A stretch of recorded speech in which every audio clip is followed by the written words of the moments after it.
یہ 11 فروری سن 1965 کی بات ہے۔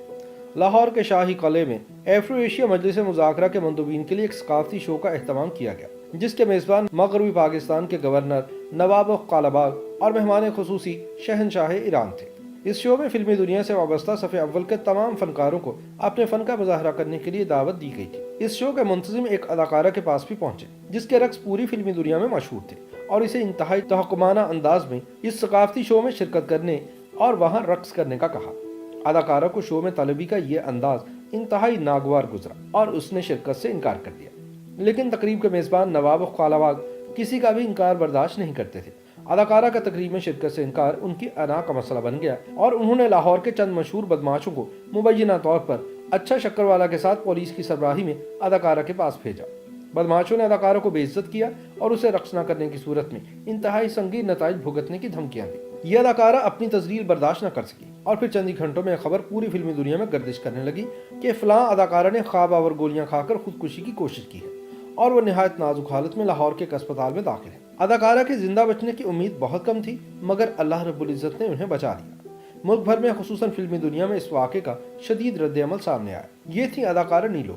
ان کے اس انتہائی جرأت مندانہ اقدام پر حبیب جالب نے اپنی شہرہ آفاق نظم لکھی۔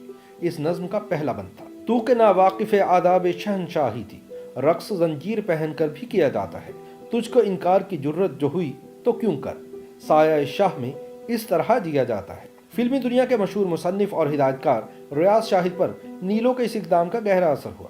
انہوں نے نیلو کو شادی کی پیشکش کی اور یوں 14 اکتوبر سن 1966 کو دونوں رشتہ ازدواج میں منسلک ہو گئے۔ اس سے قبل نیلو نے، جو عیسائی مذہب سے تعلق رکھتی تھی، بادشاہی مسجد لاہور کے امام مولانا غلام مرشد کے ہاتھ پر اسلام قبول کیا۔ ان کا اسلامی نام عابدہ ریاض رکھا گیا۔ نیلو کا تعلق بھیرا سے تھا، جہاں وہ 30 جون سن 1940 کو پیدا ہوئی۔ ان کے والد کا نام الیگزینڈر تھا۔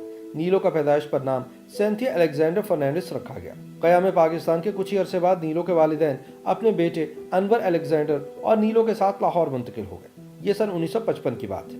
ہالی ووڈ کی فلم بھوانی جنکشن کا یونٹ فلم بندی کے لیے لاہور آیا۔ فلم کے تمام مرکزی فنکار اور تکنیک کار امریکہ سے آئے تھے، مگر انہیں فلم بندی کے لیے مقامی فنکاروں اور تکنیک کاروں کی بھی ضرورت تھی۔ اس مقصد کے لیے سینکڑوں افراد کی خدمات حاصل کی گئی، جن میں سے بیشتر نے فلم میں ایکٹنگ کی۔ انہی میں سے ایک 15 برس کی لڑکی بھی شامل تھی، جس پر فلم میں شامل ایک رقص فلم بند کیا گیا تھا۔ کچھ لوگ بتاتے ہیں کہ اس نے فلم میں پریس فوٹوگرافر کا مختصر سا کردار ادا کیا تھا۔ بھوانی جنکشن کے بعد اس لڑکی نے فلموں کی تلاش میں فلم سازوں اور ہدایت کاروں کے دفاتر کے چکر لگانا شروع کر دیا۔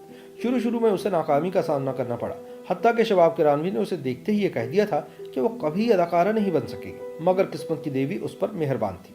سن 1956-57 میں لاہور کے فلمی افق پر ایک نئے ہدایت کار جعفر شاہ بخاری کا ظہور ہوا، جنہوں نے ایک فلم انجام کے نام سے بنانا شروع کی۔ انہوں نے اس فلم میں سینتھیا کو نیلو کے نام سے ایک چھوٹا سا کردار دینے کا فیصلہ کیا۔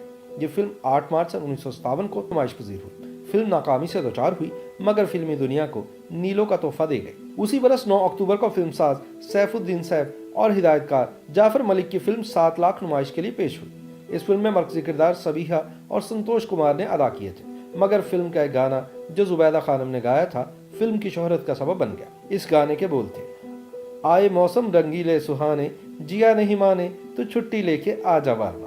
یہ گانا سیف الدین سیف نے لکھا تھا اور اس کی موسیقی اور رشید اترے نے ترتیب دی تھی۔ یہ گانا نیلو پر فلم بند ہوا اور وہ راتوں رات ہدایت کاروں کی ضرورت بنتی چلی گئی۔ اب انہیں فلموں میں مرکزی کردار ملنا شروع ہو گئے۔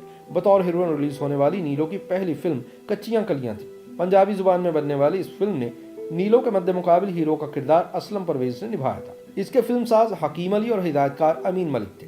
یہ فلم 28 فروری سن 1958 کو نمائش کے لیے پیش ہوئی۔ اسی برس 21 اپریل کو عید الفطر کے موقع پر نیلو اور اسلم پرویز کی ایک اور فلم نئی لڑکی سنیما گھروں کی زینت بنی۔ اس فلم کے ہدایت کار بھی امین ملک تھے۔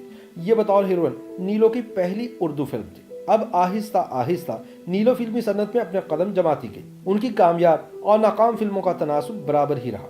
اگلے چند برسوں میں ان کی کامیاب فلموں میں نین، کوئل، ساتھی، 16 آنے، یار بیلی، خیبر میل، بنجارن، میرا ماہی اور موج میلہ کے نام شامل تھے۔ فلمی سفر کے ساتھ ساتھ نیلو کے سکینڈل بھی بنتے گئے۔